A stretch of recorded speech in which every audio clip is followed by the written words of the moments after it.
Dougie Watkin ont de la chance, chaque jour elles voient du pays. Elles sont tantôt en Écosse, tantôt en Angleterre.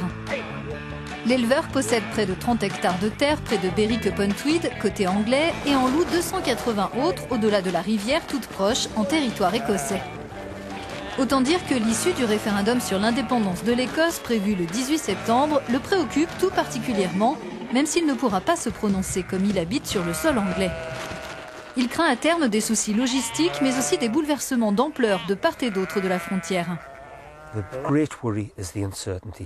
Ce qui m'inquiète le plus, c'est l'incertitude.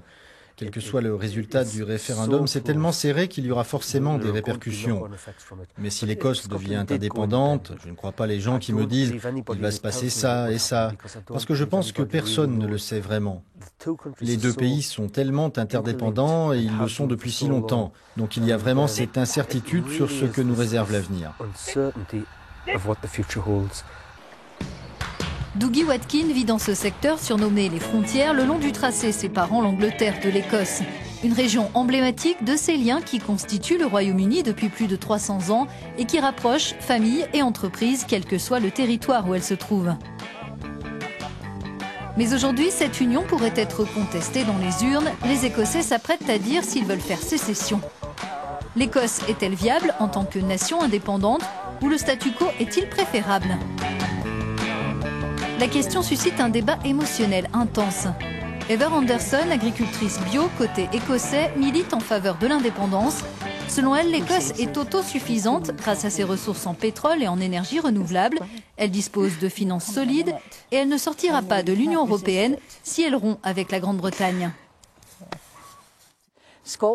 L'Écosse, si elle vote oui le 18 septembre, aura 18 mois pour négocier la poursuite de son adhésion à l'Union.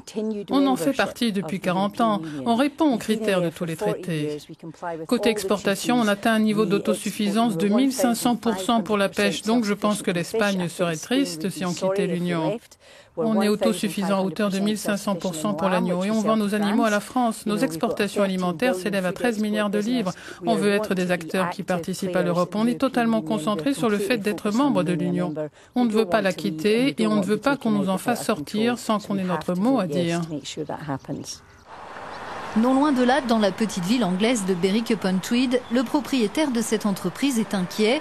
Il emploie des ingénieurs anglais et écossais et fait des affaires sur les deux territoires. Pour lui, l'indépendance, cela voudrait dire des taxes, réglementations et frontières nouvelles, mais aussi des évolutions en matière de monnaie. On peut s'inquiéter de savoir, même si les Écossais pourront conserver la livre, quelle sera la valeur de la livre ailleurs.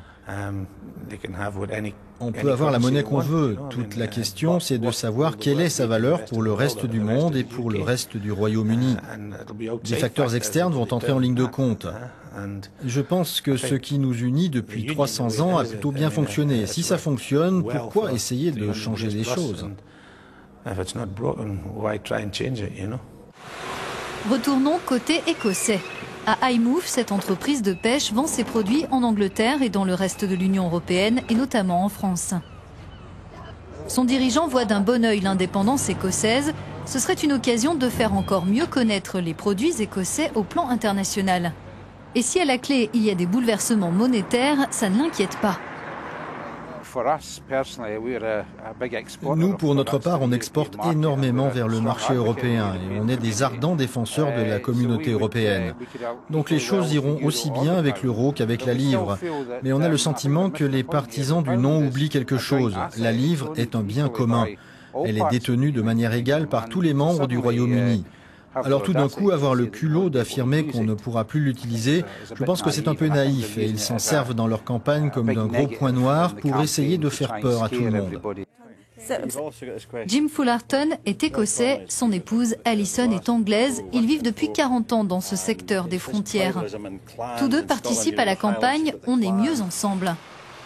En devenant indépendante, l'Écosse se mettrait dans une situation très compliquée selon Jim, qui est agriculteur et chef d'entreprise.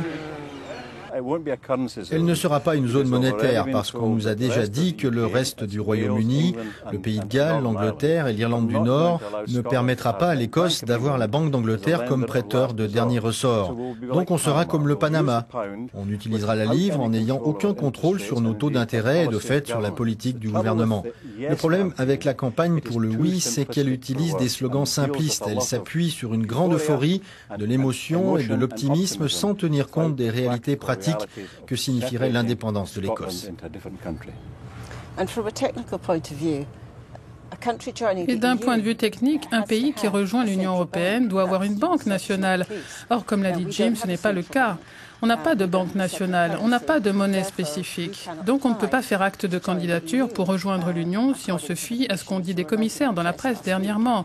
Alex Salmond vous dira, on est différent parce que nous sommes déjà dans l'Union, mais non, désolé, on n'est pas dans l'Union, c'est le Royaume-Uni qui en fait partie. Et l'Écosse, en tant que pays distinct, n'a pas de statut dans l'Union.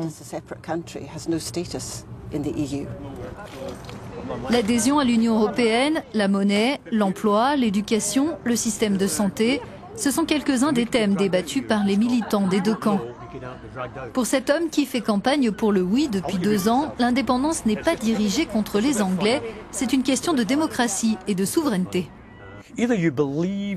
Vous devez vous demander si vous croyez en les Écossais et en leur capacité innée, comme n'importe quel pays dans le monde, à se gouverner eux-mêmes. Ceux qui sont le plus à même de faire les meilleurs choix pour l'Écosse, ce sont les gens qui vivent et travaillent ici, avec tout le respect que l'on doit à Westminster et à l'élite, l'establishment. Et c'est ce dont il est surtout question ici. Cette classe dirigeante est là depuis des centaines d'années et elle veut conserver le pouvoir. Je voudrais ajouter quelque chose d'important, si je peux. Le 18 septembre, entre 7h du matin et 10h du soir, les Écossais auront leur souveraineté entre leurs mains.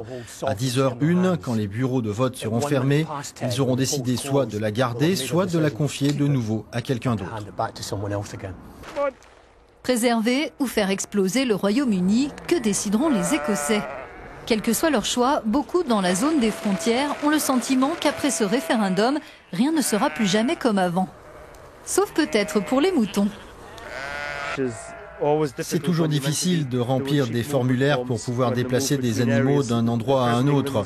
Aujourd'hui, l'Angleterre et l'Écosse sont des régions différentes et non des pays différents. Et on doit déjà remplir des formulaires pour pouvoir déplacer les moutons d'une région à l'autre.